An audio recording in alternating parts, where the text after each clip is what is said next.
here. The CARO order, as you can see, is a very topical issue. It was announced on 25th of February, and it's already applicable for audit reports that will be issued this year. And I would compliment the institute that they have responded equally fast to this development with the Ministry of Corporate Affairs issuing this, and we already have an exposure draft which has been issued of the guidance note, which will become for which comment period ends day after tomorrow, so that at a breakneck speed the institute has come out with a guidance note on this topic. But I think we should look at CARO 2020 as not merely another compliance requirement. I think I would assume that most of the people who are listening to this webcast are practitioners and are auditors. And if we want to stay relevant going forward, then I think we have to implement this order in the right spirit. It significantly enhances what I would describe as the audit product. And I use those terms because as we speak, the UK is going through its own introspection of the whole audit, a gamut of topics around audit. And one of those themes is the audit product itself. And, we have historically been delivering an audit report which comments on the true and fair view of financial statements. But as events have unfolded in the recent past, events around diversion of funds, major corporate frauds, significant non-compliance, auditors have been on the defensive to explain as to why their audits did not address these topics. And we cannot keep using the defense of an expectation gap, which is to say that the expectation of stakeholders is beyond what the auditors and the auditing standards are supposed to deliver. And if we need to stay relevant, we need to step up our audit to bridge that expectation gap. And I think that is what CARO 2020 does in a very big way. What is that expectation gap? The expectation gap is typically been around 2 or 3 topics. First is, what is the responsibility of the auditor towards fraud? And we say that if we come across fraud, we will look at it. If it's material to the financial statements, we'll look at it. But clearly, I think over there, in many audits, have been found to be wanting. The second is on the solvency of an enterprise or the ability of a business model to survive. And very often again auditors have not been able to call those issues out, and I think this CARO makes a specific expectation towards that. And the other is on compliance of law. So I think many of these topics, and if I put add one more on the expectation gap, that would be corporate governance issues. Have we as auditors called out corporate governance issues? And I think the CARO 2020, as I will explain later on through some of its requirements, will in fact ask us to address those corporate governance topics as well.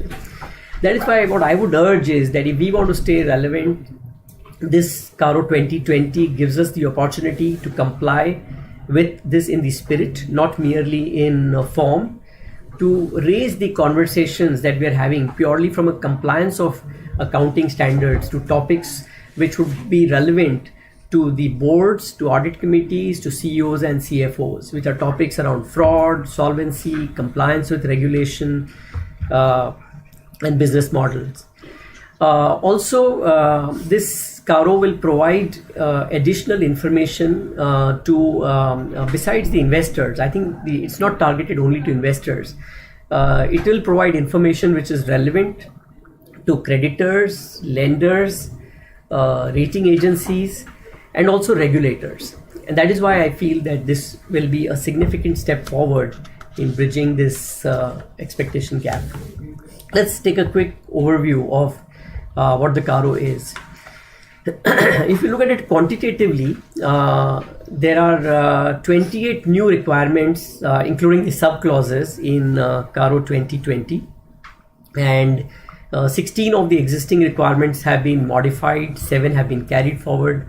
There were 50 topics In terms of applicability, I haven't even spent time putting a slide on it, because in my view, it's applicable to almost all entities. If you exclude banks, insurance companies, and NGOs, it applies almost to all the other companies. The eligibility thresholds are so low that they don't even merit a discussion. So, for example, private companies with a capital of 1 crore, or reserves of surplus of 1 crore, or turnover less than 10 crores, those are the kind of companies which are exempted, which would be very few. I think the relevant population therefore is much wider.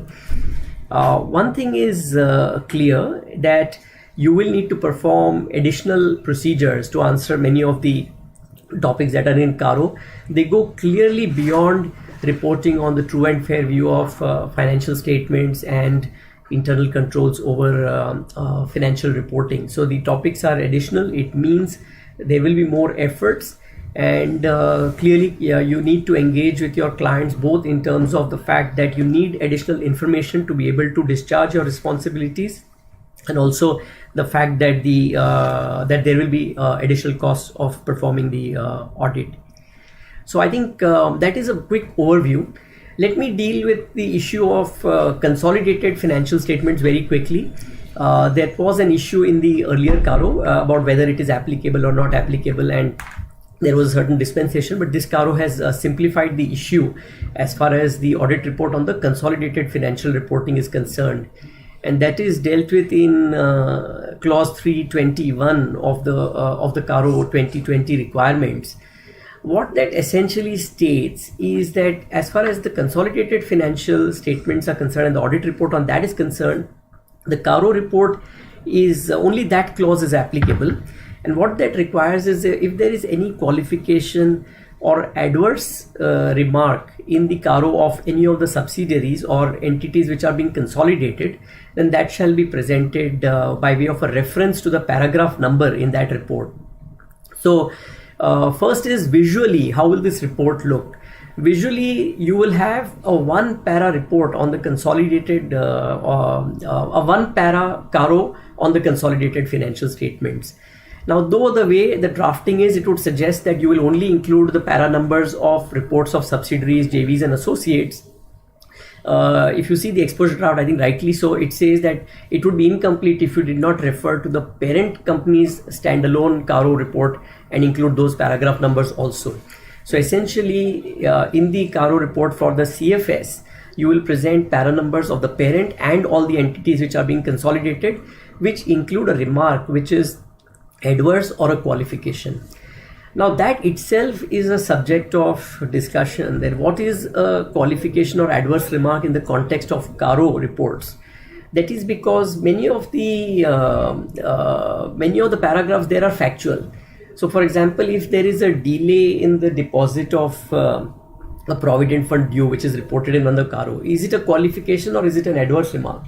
Now that is not clear, but if you use also the word unfavorable, and para 4 of the CARO report uses the word unfavorable in a similar context. So the institute has again in the exposure draft interpreted all these terms as interchangeable: an unfavorable remark, a qualification, or an adverse remark. A qualification, what is discussed in SA 705, is not relevant for CARO. It doesn't fit that. That is in the context of the true and fair view of financial statements. So basically, when you're referring to paragraph numbers here, you will refer to any remark which is perceived to be unfavorable. And as I said, some of these may be factual statements. For example, there is a default in payment of a repayment of a loan. You are going to be reporting that in CARO. In my view, that's unfavorable, and therefore that will need to be referred through this para reference in the consolidated financial statements report. As I mentioned earlier, the Institute's guidance note is, exposure draft of the guidance note is out, which are closed for comments in the next couple of days. But what I have done through the rest of this presentation is I will be discussing the concepts based on this present exposure draft, and it is open for comment, and I'll also let you know where some of the areas I feel that maybe that exposure draft may need some revision as well. I'm also focusing more only on the changes and the new requirements, and not as much on the requirements which have no modifications which are there.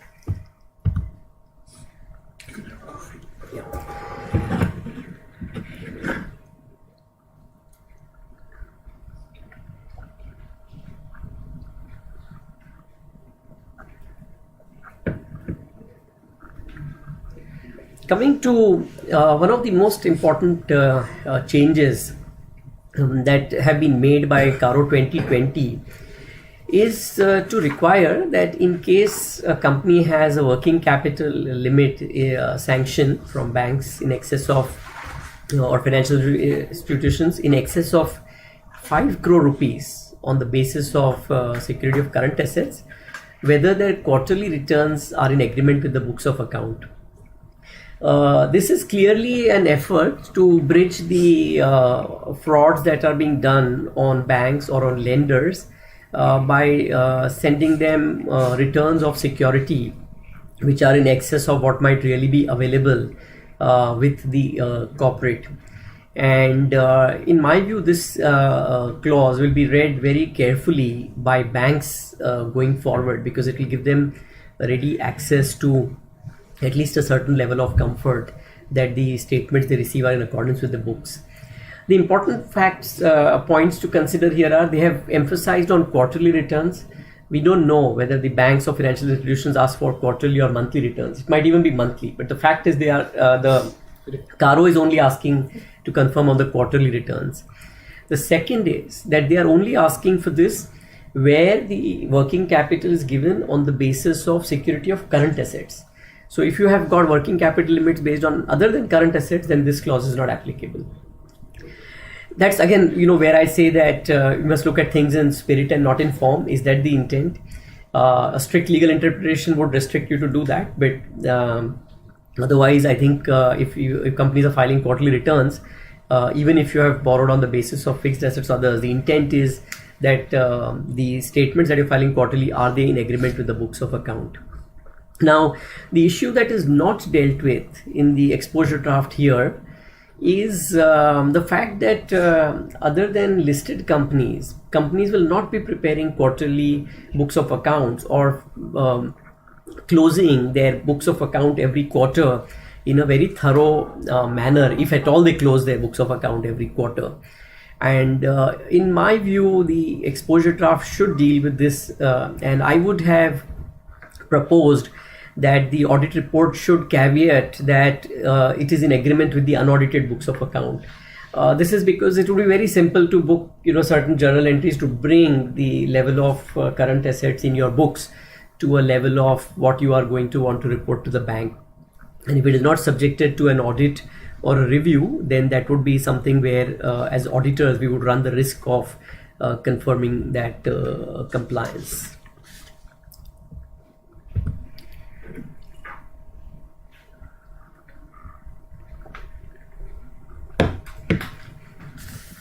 I now move to what I believe is the most significant change in CARO 2020, and this is to bring a level of focus on the investing activities of an enterprise. I just want to emphasize firstly 2 or 3 aspects of the reporting requirements itself. First is they emphasize the word during the year, so it's not only at the end of the year, because we have seen malpractices very often where companies would have a loan outstanding throughout the year, and at the end of the year you square it off and it's borne again in the first month of the next year. So the reporting under this is for the whole year and not only at a point of time. The second is that the types of transactions which are covered by this as compared to its earlier CARO 2016, they have extended the type of the activities to include investments, guarantees and advances in the nature of the loan. The earlier 2016 CARO only required loans to be covered, and the other most important aspect is that in 2016 it covered only related parties. This whole emphasis of investing activities and the questions around that was focused on related parties, whereas now it is all. And I think this is because of a realization that corporates have often used, companies are smart to structure transactions in a manner that if you have a restriction on related parties, then you route it to other companies and through them to related parties. So now the comments of the auditors in this clause are across all, are for all parties and for all loans that are given. So this is one important aspect. The second important aspect is the use of the word advances in nature of loans, and it's not new. This terminology is not new for us. We've had this in the past also in the law and in CARO requirements earlier. And typically the guidance, this I've taken from the exposure draft, and I think that's fine, which is to say that an advance which exceeds the operating cycle would normally be an advance in the nature of loan. And another test could be if an advance for goods is interest bearing. It's not necessary or determinative that is an advance in nature of loan, but it is indicative of that fact. So that is I think the requirement. If we look at some of the sub clauses over here, now very interesting that two of the clauses in this set of is this clause 3 subsection 3, two are exempting what I would call NBFCs. It says not applicable to companies whose principal business is to give loans, but the other clauses are even applicable to NBFCs. So they apply to all companies, but even to NBFCs. And the reason I emphasize that is that I can understand for a manufacturing company the level of attention you need to these topics, because these are transactions which are in the nature of investing activities. But when you look at an NBFC, we are talking of their operating activities. And let me come to this requirement under 3B. 3B says, and this in my view is probably going to be one of the most difficult clauses for auditors to address. It says whether the investments made, guarantees provided, security given, and the terms and conditions of the grant of all loans and advances in the nature of loans and guarantees are not prejudicial to the company's interest. It means the auditor needs to make a judgment. Firstly, also remember the requirement here, unlike the earlier one, is not merely on the terms and conditions. It is not asking whether only the terms and conditions are prejudicial. That one is relatively easy because you may have an interest rate and you can benchmark an interest rate, and you may look at terms of repayment and have some benchmark on the terms of repayment. But in my view, it is also asking you whether the transaction itself is prejudicial to the interest. So whether your investment or the guarantee given is prejudicial to the company's interest. And to that extent, you are stepping into the domain of what's the propriety of the transaction, and which is what I said, that it significantly raises the level of obligation that an auditor has. Now, one may try to rationalize to say that if a company has followed appropriate approval processes, then this is easy to answer. So if it's a loan covered by section 186 and I have followed 186, then I will therefore be able to say it's not prejudicial, which eventually says if the approving authority is the board of directors and they've approved it, then I'm fine. In my view, that defense may not always hold true. Now, what can be examples of loans which are prejudicial to the interest of a company? And I'll give you an example of transactions I've seen. So you will see a transaction where, let's say, you were talking of a large company which has good cash flows, and they give a loan to, let's say, a private limited company as an intercorporate deposit, 100 crore rupees. And you look at the accounts of that private limited company and you believe that that company has no business, or it really doesn't seem to justify. And the company says, hey, this is my decision because I'm lending to that company. But I think you are on inquiry to understand what is the purpose of the loan that you are giving. And I won't be surprised if you find through a chain of transactions that eventually that money reaches a related party. So what may happen is that if you are giving loans where the business rationale or the commercial rationale is not apparent, I think, and also we all know that with technology being available today, it's very easy to check these trail of transactions or at least know about the company. So if I'm given to X Private Limited, it takes me half an hour to check it, get all the download from the website on who is X Limited, who are the shareholders of X Limited. Can they take 100 crore loan? What would they do with that? So I think this is something which probably auditors will need to look at more closely in terms of where companies are investing their funds. Then the next question, of course, and I think this was there in the past, I think the most important point, and I will do this at the cost of repetition, is that we are now talking of all loans. We are not restricting this to related parties, where your emphasis earlier was on related parties, and which is why I feel that this is really challenging for an NBFC, because almost you could virtually question any single transaction that they do. And having said that, we know that materiality is a concept and it will apply in CARO, and the exposure draft reiterates that, which was also there in the earlier CARO, that materiality is overriding. But let me tell you that materiality applies to each clause. So you cannot apply materiality at a financial statement caption level. If I'm commenting on investing activities on loans given, then I'll apply materiality there. And you also consider qualitative factors when you determine materiality. So I think one needs to be careful about that. So in my view, this decision of whether all these financial transactions are prejudicial or not. So for example, I am a, let's say, company in the cement business, and I have made an investment in a media company.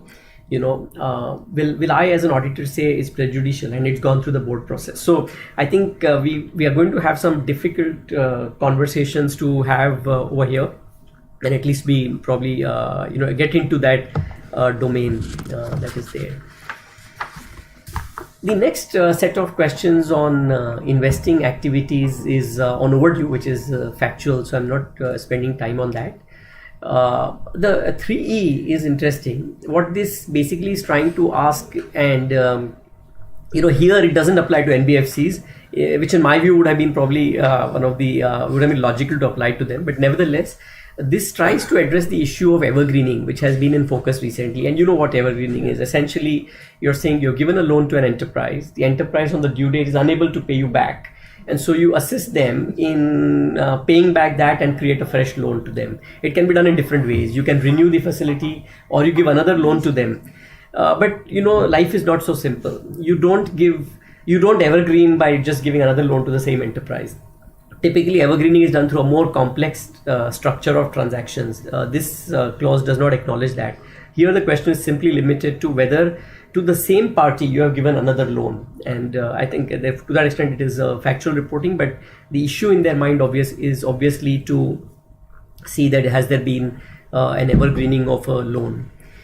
The next clause, and this is the last of the investing activities, is whether the company has granted loans repayable on demand. Now, this is one of the easiest ways companies would ensure that you don't have defaults, is you give loans repayable on demand and say, but look, so you give loans to a weak enterprise. Let's say I'm a strong corporate enterprise and I have a group company which is where the business is struggling, and I give them a loan which is repayable on demand. Because if the auditor asks, he says, but हमने demand नहीं किया है, so then for the loan is current, so you're not really worried about it. And I think the CARO has rightly called this out, because you did not have an opportunity to report in CARO because there was no default. They said, look, we have not called and therefore it's not due. And so what do you want to report as an auditor? So what CARO 2020 now asks, and they are therefore addressing such structuring issues, they're actually saying factually, if you have given loans where there is no stipulation for repayment or which are repayable on demand, please give the numbers. And within those numbers, also distinguish those which are given to related parties. So I think this is good. It addresses some of the structuring issues companies would have done. And the worst part of this sort of a structure is that if you have it repayable on demand, companies may well argue it's a current asset when you know that it's never going to come, or probably not in the near future at least. So to that extent, I think this is a good requirement that has been brought into CARO 2020.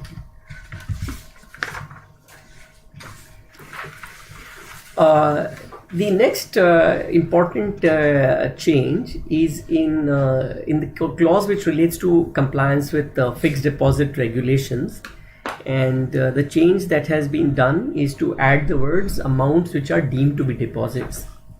Now, very strictly speaking, this was not necessary, and even without this, you would have assumed that deposits would include those amounts which are deemed to be deposits under the law.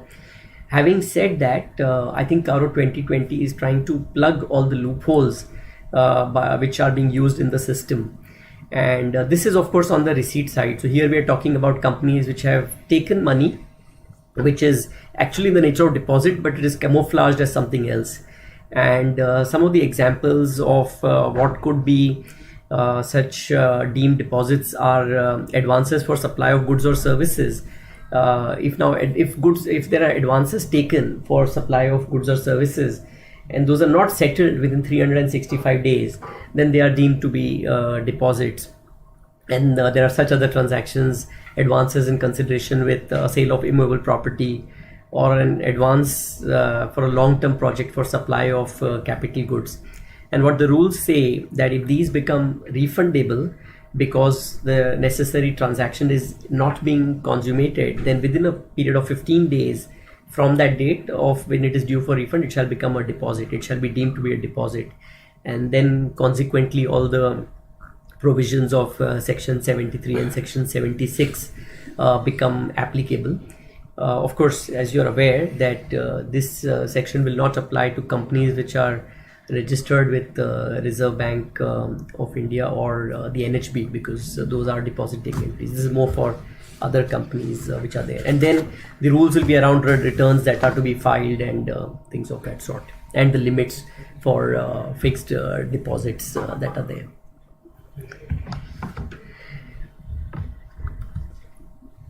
Yeah.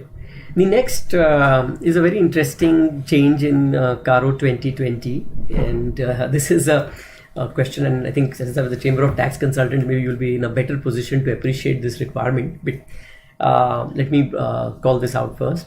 So this is whether any transactions not recorded in books have been surrendered or disclosed, and the emphasis is on the word surrendered or disclosed as income during the year.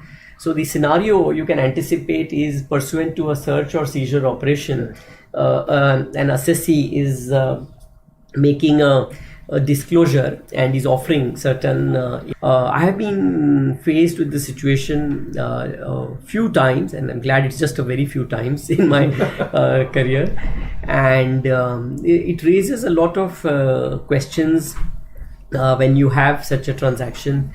It raises questions on corporate governance, and it raises questions on internal controls over financial reporting, which are incidental to this. But if I look at the clause I've just described, and the exposure draft has given a few guidance on this. One is that if the statement which is made pursuant to a search and seizure has been retracted, then this clause would not apply. And I believe that at times that is also part of the strategy. And also, if the assessee has disputed the additions, then those are not to be considered. So with those exceptions, you would need to report over here that whether these transactions have been properly recorded in the books of account. Over here. Would you like to comment on this aspect? Okay, now we come to the next set of activities which I think the CARO has made again a very significant change, and this is the opposite of the scope of this reporting has been extended to all lenders, where earlier this emphasis used to be typically on banks and financial institutions, and now it's been extended to all the lenders. So even if you have intercorporate deposits, private loans, or loans from group companies, then those are also covered within the scope of the reporting under this clause. They have provided a format to report the default of loans, and in the format what has been clarified is that the reporting shall be only for banks, financial institutions and government. So similar details as in that format need not be given lender wise for other lenders. So you need to give it by each bank, financial institution and government, but you need not give it for other lenders. And also you need to give, the way the format is drafted, you would also need to give details of defaults which have happened during the year. So it is not sufficient that the default has been settled by at the end of the year, even if it is during the course of the year. That needs to be, if the application has not been approved, then you're in the situation of default. So merely making an application does not relieve you from the responsibility of reporting a default. If the application has been approved for rescheduling or restructuring, then the auditor is advised to make a disclosure of that fact in the loan. Now this is important because many companies would completely like to avoid any reporting under this, but the exposure draft, the way it stands, would not allow that. Even if subsequently this has been approved, it would actually require to make the disclosure of the fact that this has been subsequently approved. The next requirement in the financing activities is whether the company is declared a willful defaulter. And here I would like to emphasize on this word, besides bank or other lender. The question is whether the company is declared willful defaulter by any bank or financial institution or other lender. Now, the Reserve Bank has a very transparent mechanism for identification of willful defaulters, and these lists are available on the website of the Reserve Bank. Also, CIBIL provides the list of those of the willful defaulters and all which are there. So, CIBIL and CRIF, Equifax, number of agencies do provide this information, and so auditors would be advised to search for their auditee client, whether they are in any of those lists. And you know that willful defaulter is declared when there are several scenarios which Reserve Bank defines for a willful defaulter. For example, a few of them are where entity has the ability to pay a loan but is not repaying that loan, or they have diverted the funds for a purpose which was not, for which it was not sanctioned, or the security has been alienated, what has been provided to the bank or institution illegally. So there are such scenarios by which a company is declared as a willful defaulter. So the question that the big question here is that can another lender declare you as a willful defaulter? And so, for example, if I was a private party and I gave a loan to company X, and I would say, company X, you're not paying me on time, and I want this interest rate and that interest rate, and so I can actually create difficulty for them by saying I'm declaring you a willful defaulter, because to me the Reserve Bank mechanism doesn't apply. So the exposure draft has addressed this topic by saying that when we are reporting on willful defaulters, it should typically be only by the bank, financial institution, or government, and not for other lenders, which seems to be, as I said, an issue of interpretation. And it's probably just, but because you need a degree of balance before someone can be declared willful defaulter. If someone is unilaterally given that right, then it could be abused. So the exposure draft has given that guidance. The next question in the financing activity side is on whether funds raised on short-term basis have been utilized for long-term purposes. Now, many of you will recollect that this is not new. This used to be there in the CARO earlier, and then it was dropped and it has been brought back. So this is another effort to see how companies are managing their funds, and what you would call an asset, is there an asset liability mismatch that is arising. So I again won't spend too much time on this topic, because the determination of this is like we were doing in the past. So if you take your balance sheet and split it into 4 parts, into long-term funds and short-term funds and long-term application and short-term application, and if you find that long-term funds are significantly less than long-term application, it would mean that the short-term funds have been financed, that short-term funds have been used to finance long-term assets, and which would reflect that there might be liquidity pressures that is there. And this is not the only place that the CARO 2020 is focusing on an asset liability mismatch. I will come to the other one later. So this is one.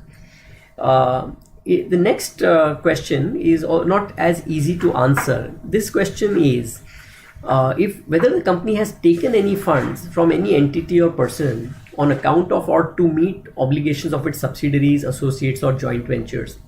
As I mentioned at the beginning, that there is a lot of emphasis on diversion of funds and how funds have been moved around by companies because of the number of corporate episodes that we have seen in corporate India.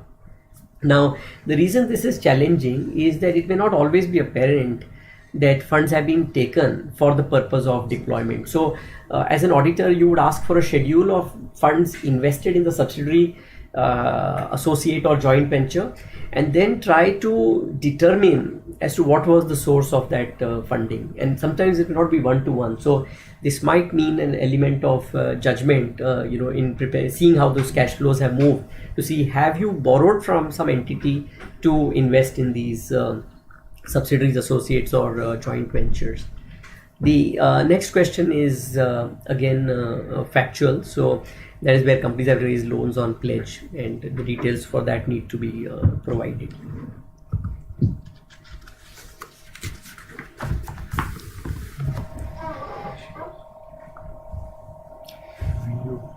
100 logins. Okay. So, Yeah. 200 logins. So that's what I was saying. So the speaker has made the difference. Okay, for some more coffee? No, I'm good. Thank you. Thanks. I now come to fraud. I think, in my view, amongst if I were to put the top 3 topics that CARO 2020 addresses, I think the first was on the investing activities.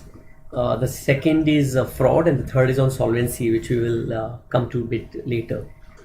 But it has brought significant attention to the topic of fraud.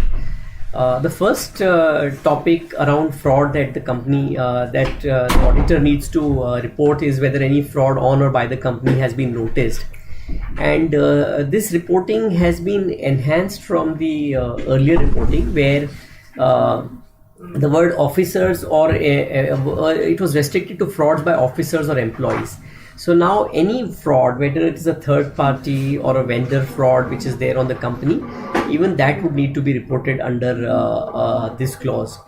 Our reporting under this clause is fairly mature, so I'm not going to spend too much time on this. All that this amendment has done is expanded the scope of the frauds that need to be reported. But we have all the experience of reporting under this. And to remind you, materiality is a concept which is always applied. So I think one has to keep that in mind, particularly when you're reporting under this clause. The next one is interesting, and this is asking a question of whether any report under subsection 12 of section 143 of Companies Act has been filed by the auditor in form ADT 4 as prescribed under Rule 13. Again, put an emphasis, has been filed by auditors in form ADT 4. The reason I put this emphasis is that you as auditors, we are all familiar with the process of section 143.12, which is set out in the rules.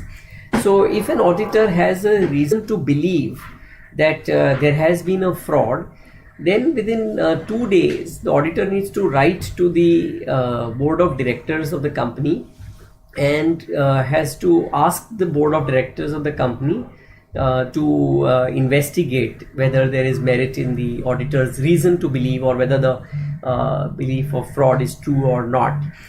And the board of directors are expected to reply, the company is expected to reply to the auditor within 45 days, and the auditor has to file ADT 4 within 15 days after that 45 days. So if you see this process, it's a 2-month process. The issue arises when you are at the year end and you have noted such an observation and under section 143.12 written to the board of directors, but the time period for them has not elapsed and you have to sign the CARO report in between that. A strict reading of this clause will mean that that is not covered. So though the auditor has written a letter under section 143.12, because the time period for the board to investigate is not complete, the auditor has not yet filed ADT 4. Therefore, this reporting is not triggered. That would be a very strict interpretation of this clause, and probably rightly so, because at that point of time the investigation is still in progress. The other aspect of this question is that it's not clear as to what is to be reported. Do you merely want a factual reporting? Yes, I confirm as auditor that a form in ADT 4 has been filed. From the question, it would appear as if that is sufficient. And I think, I don't know whether it will help in any perspective, but that's how it currently seems to be. And the exposure draft has not given any guidance on what details should be provided in case an ADT 4 has been filed. It's a very sensitive topic. My sense is that at some time, matters which are reported under 11B in a yes or no will progress into clause 11A as frauds by or on the company if and when that is determined. And so maybe that is the place where that will get parked. And so merely a factual reporting here should be fine. And the reason I say these are sensitive is because, as I said, at the first place it's only a reason to believe. In the second place, maybe an investigation is still in progress. More aspects of fraud have to be considered. before that determination is made. And there is anyway a reporting requirement under clause 11A for when a fraud by the company or on the company has been noticed or reported. And so therefore it's not as if you will escape that reporting, but in my experience in these matters, timing is of great essence as to when and how and what you should report. And therefore I think to me that is possibly one of the factors to consider in the second thing. The other very important change in fraud is whether the auditor has considered whistleblower complaints. I think this is a very important step. In my experience, auditors do make those inquiries even today, and to that extent it is not new, but this is actually empowering an auditor more to seek full details of all the whistleblower complaints, and it makes it obligatory on companies to share that with the auditor. The important issue is what is this consideration supposed to mean, and how is it? How does this change anything from the past?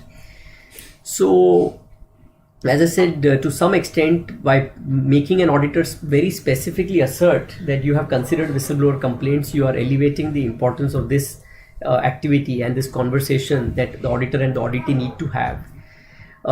Does this impose the necessity for a company to have a whistleblower mechanism? The answer to that is no.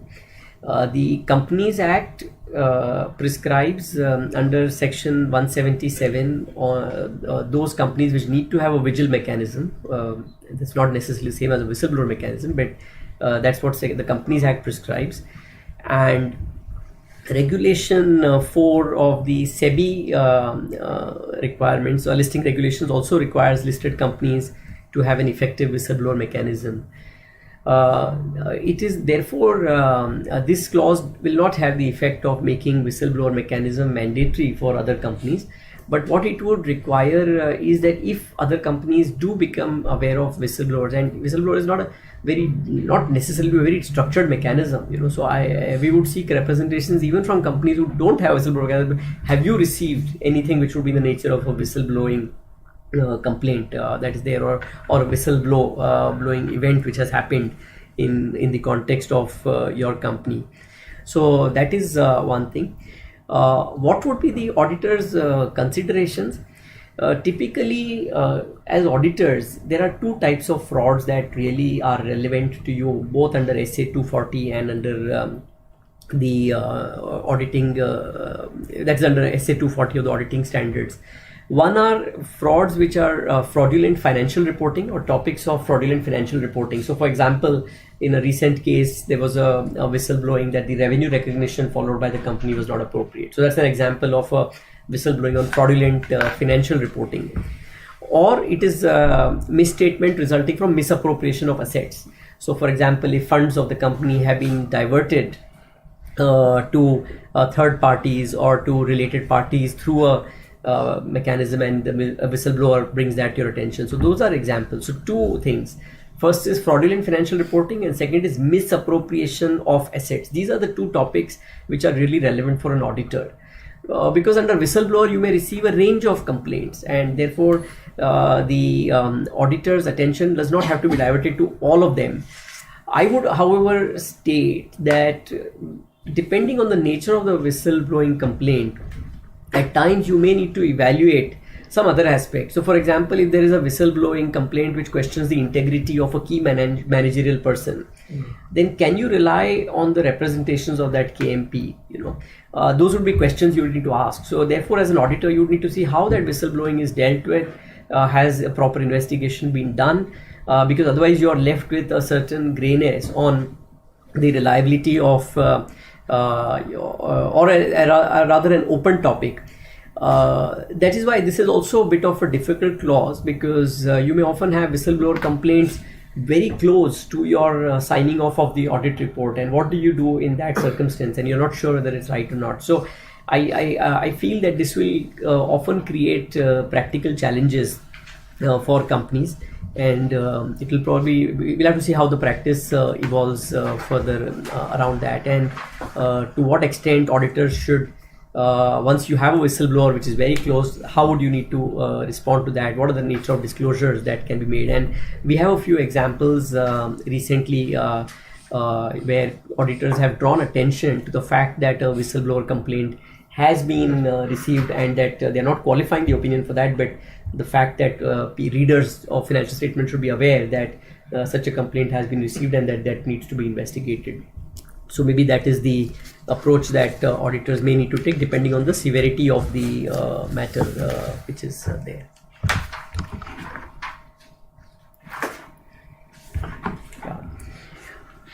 The next topic which is new is on internal audit, on whether the company has an internal audit system and whether the reports of the internal auditors were considered.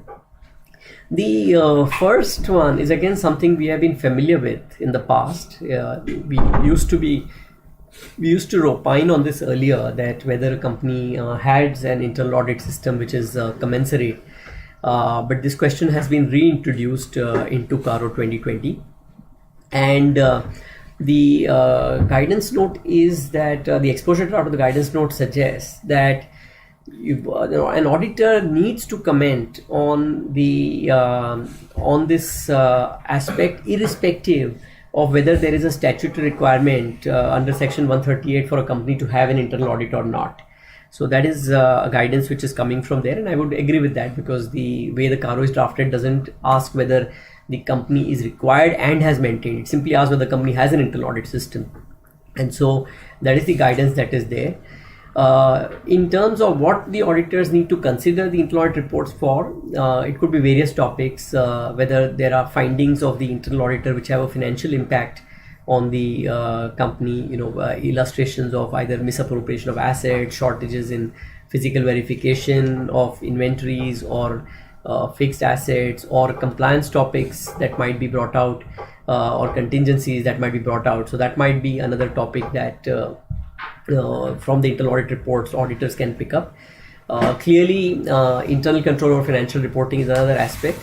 And the auditors can also consider the extent of audit procedures that need to be performed. And there is a guidance, I think there is a auditing standard on SA 610, I think, which is on how you leverage on work of internal audit in the context of the auditor. But this requirement is for the auditor to make a positive assertion that they have considered the reports of the internal auditors when they are signing off the opinion.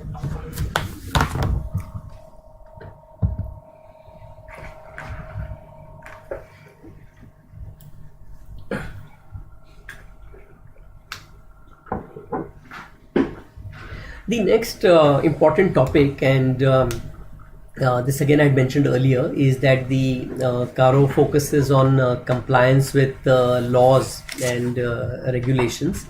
So one of the questions in this set of this set deal with whether companies are performing activities which need to be registered with the Reserve Bank of India. Clearly, there have been cases where it has been determined that companies have been either lending or borrowing or investing, and they have not followed Reserve Bank rules or have not registered with the Reserve Bank, and therefore have not been subject to appropriate supervision. The first aspect of this is whether company is required to be registered under section 45(1)(a), and I think this was already there in the CARO earlier, and therefore most of the focus in the past was on what is called so-called the 50-50 test, which is to say that if a company's principal business if the financial activity as principal business is when a company's financial assets constitute more than 50% of the total assets, and income from financial assets constitute more than 50% of the gross income. If you satisfy both these criteria, then a company will be regarded as an NBFC by the Reserve Bank, and a company needs to be registered.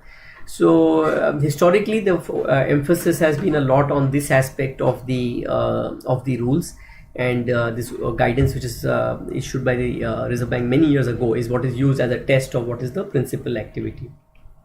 What has been added over here is one is the housing finance activities being conducted without a certificate of registration. So that's a specific question that is being asked. And the next one is on whether the company is a core investment company and whether they have been, are they registered or unregistered. Because if you are a CIC and you are systemically important, then you are required to register. Other entities are not required to register. And you're familiar with the rules around this, that a CIC would be a company which has more than 90% of its assets is in the is in equity, preference shares, bonds, debentures, or loans in group companies, and not less than 60% of that is in equity. They do not trade in investments of group companies and do not carry on any other financial activity referred to in sections 45I and 45I. And it is systemically important if the asset size is 100 crores and or more. So that would mean that they would need to register in that scenario with the Reserve Bank. And the last question in that is a factual question of whether the group has more than one CIC as part of the group. So that would need to be reported on as well. Yeah, I now come to the last of the major clauses that I wanted to discuss, and in my view, this is the most significant of the changes that CARO 2020 has done, and it probably puts the auditor in the most difficult position. What the auditor is expected to report under this clause, and they have set out a set of information that the auditor may use to enable them to report on this. It's debatable whether this is exclusive, but that's how the exposure draft seems to have interpreted that. It's only based on these 5 topics, which is financial ratios, expected aging of assets and liabilities, other information, auditor's knowledge of the board and management plans.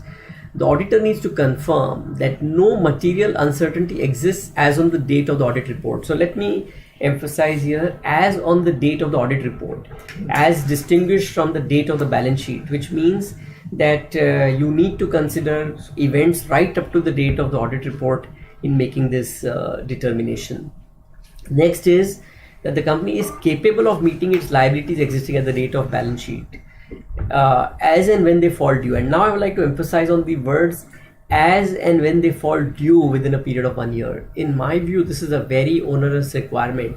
So we are not merely asking the question that is the company a going concern, because when you read this, your intuitively response is, okay, if I am a going concern, then I'm able to, I will be able to give a clean report under this clause. That may not be the case.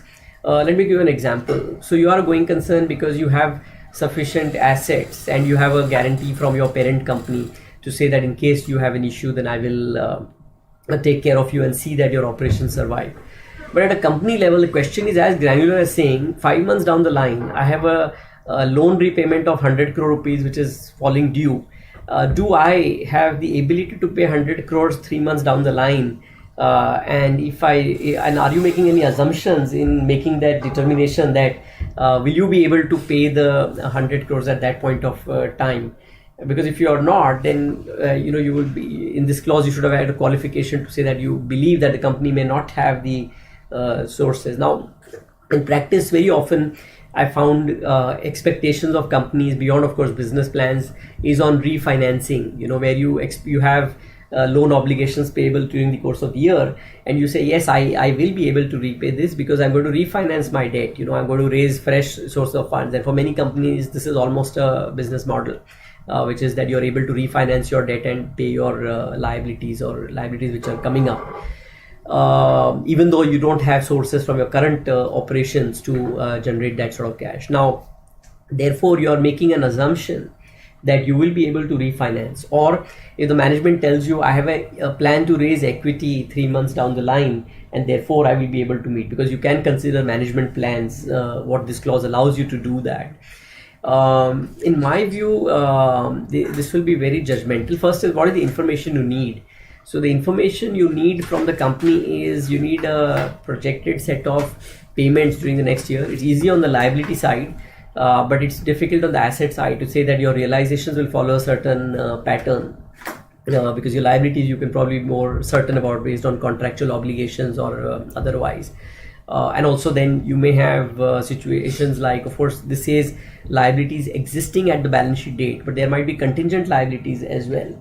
And if we take our famous case, which I think currently is in the newspapers, then the question is that would someone have anticipated that that liability was there at the balance sheet date? How will an auditor anticipate what will be those liabilities? And if you're not able to meet that liability because it determined during the current next year, though it was a contingent liability, then what is your obligation? So I think it's a very complex topic. It's not merely about going concern. It is a question on a company's ability to manage its liquidity in a manner that it will be able to satisfy the liabilities as and when they fall due.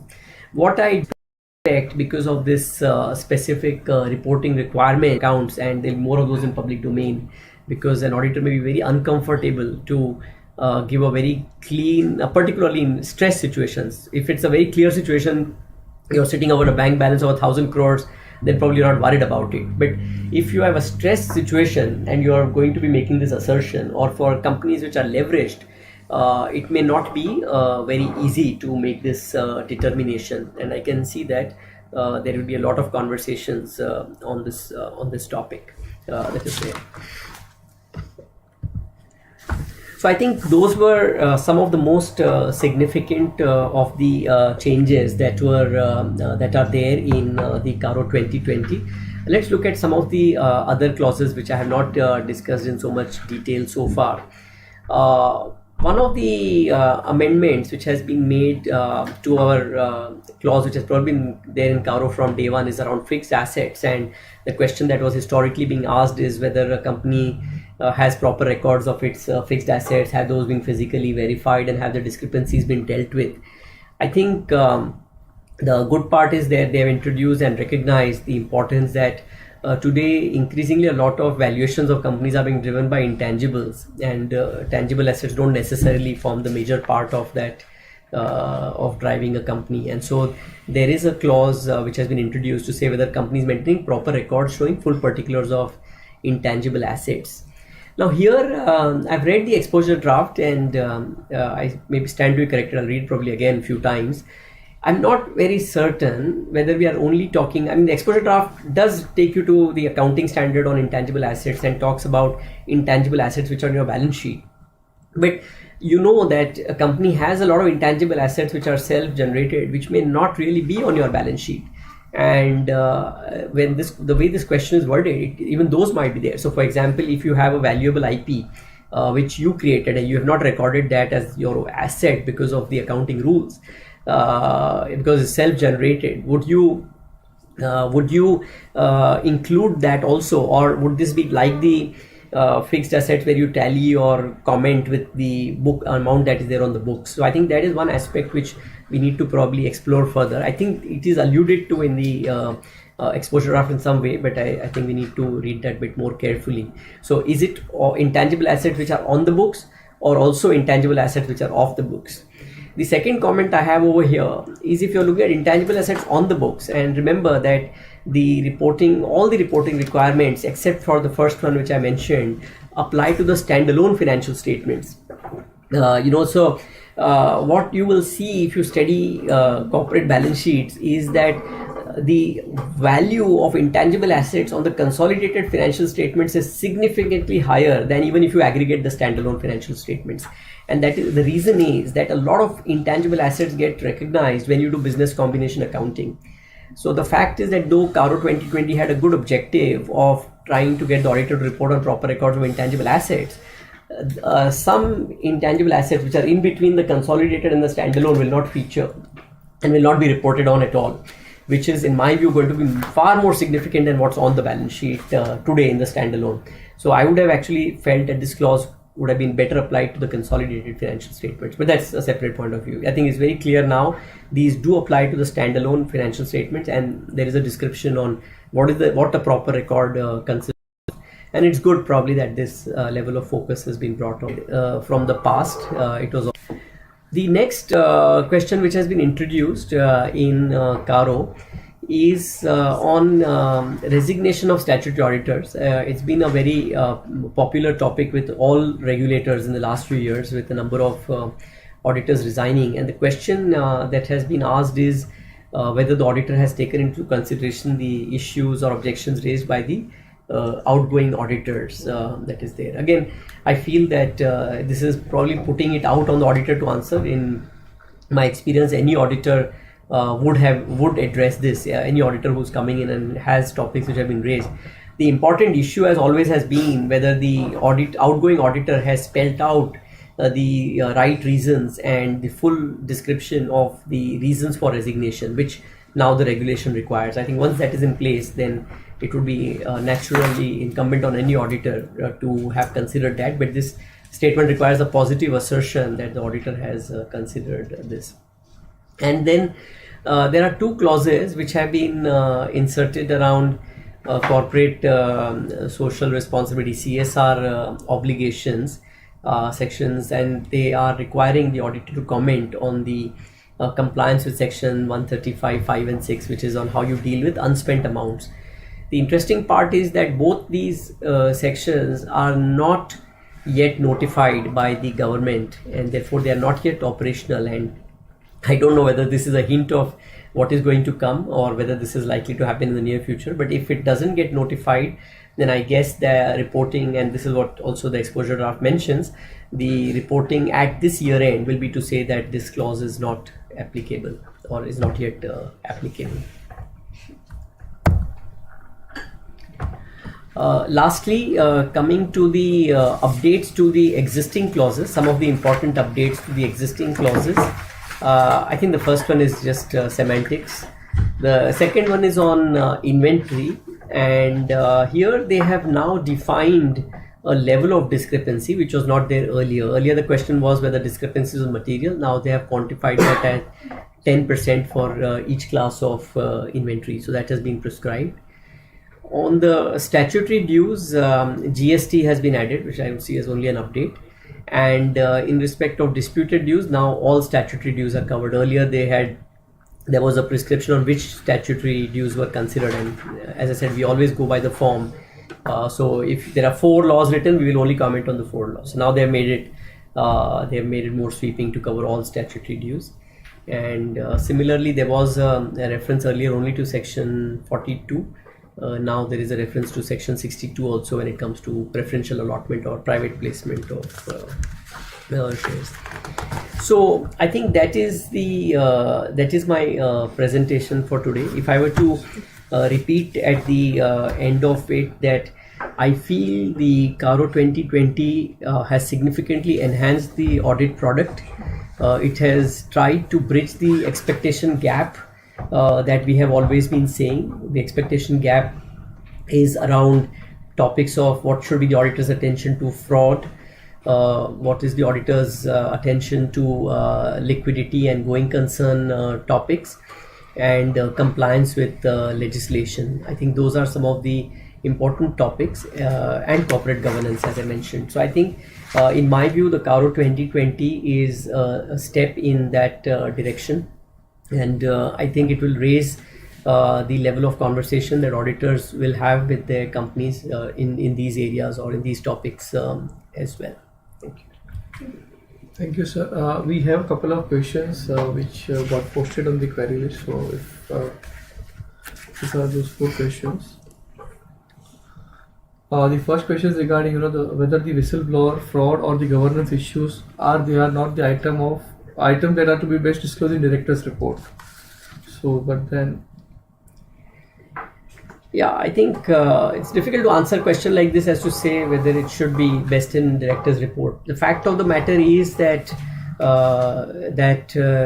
it is important for auditors to also look at this topic. There is an expectation from stakeholders that auditors should be cognizant of this.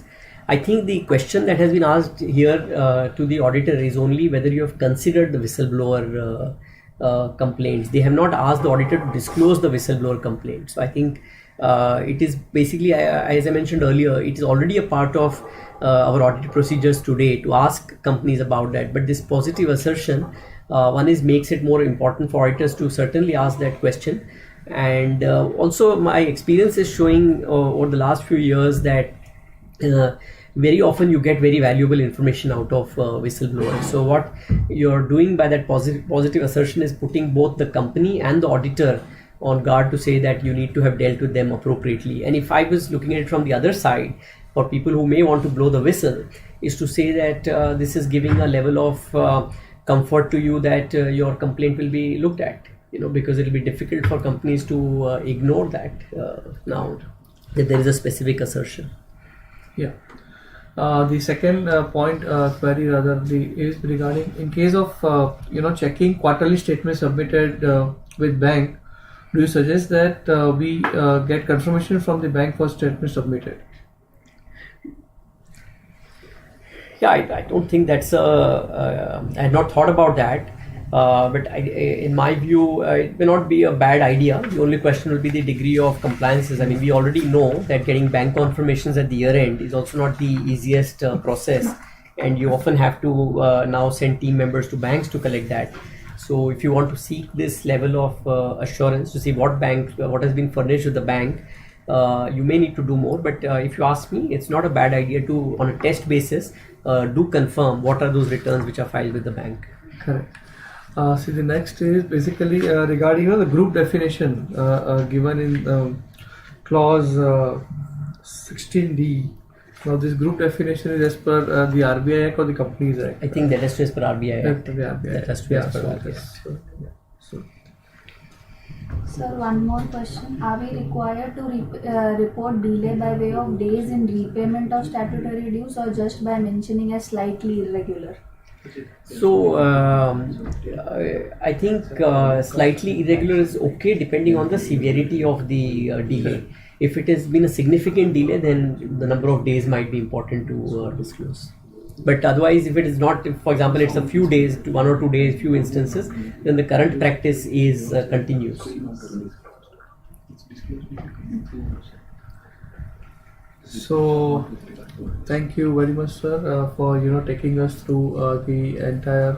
Yeah, I have one question. Yeah. Regarding this income tax undisclosed income, now we have this Vivad Se Vishwas scheme going on by Government of India, by Income Tax Department rather.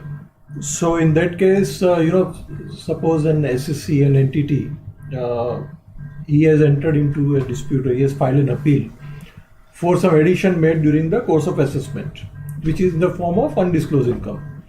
Now, he doesn't want to, go in dispute, and he files this under Vivad Se Vishwas. And now this, as of the notification, it is open till 31st March. So he files that, and he decides to pay tax, and he pays tax. But according to, the scheme, the final order will come, and then only it is whatever he has filed is accepted. So in that situation, what is the stand to be taken by the auditor? Yeah. So again, if I go directionally by what this clause is intending to address, is cases where you have certain income which you should have recorded and you have not recorded that. I think in the nature of what you're describing, there are contingent liabilities which have been already disclosed as contingent liabilities and so on. Then this may not be such an area of concern. But that's why I give the example of a search or seizure scheme, where you say either some cash has been detected or some inventory has been underreported. If that is the nature of the things, then you probably need to record a journal entry to bring what was not in the books into the books of account. But if the Vivad Se Vishwas scheme is often about dealing with topics which are of contingent liability nature, which may have been disclosed as contingencies. No, there may be addition like, for example, unexplained cash credit, for example, which is taken as income by the assessing officer, and it is disputed. Right, in which case I think that will also probably fall in the same pattern. It should be recorded, I guess. So only my issue was that till such time the order comes, it is not a confirmed thing. So in that situation, I think it will be little difficult for auditor to take a stand whether it should be accounted as income or not accounted as income. I agree. I don't have a clear answer to that now, but I agree with you that this is a topic we will have to evaluate, as to how we reflect this. Yeah. Okay, so I would like to thank you, sir, for this lecture. Sir, as in his opening remarks has rightly said and explained that as professionals, what are we supposed to do, and not consider CARO 2020 as just another compliance checklist, but to step up to meet the expectations that is put up on us as professionals. Yes, we need to comply with this change, and we all need to adopt various procedures in order to conduct audit procedures to comply with this change in the requirement.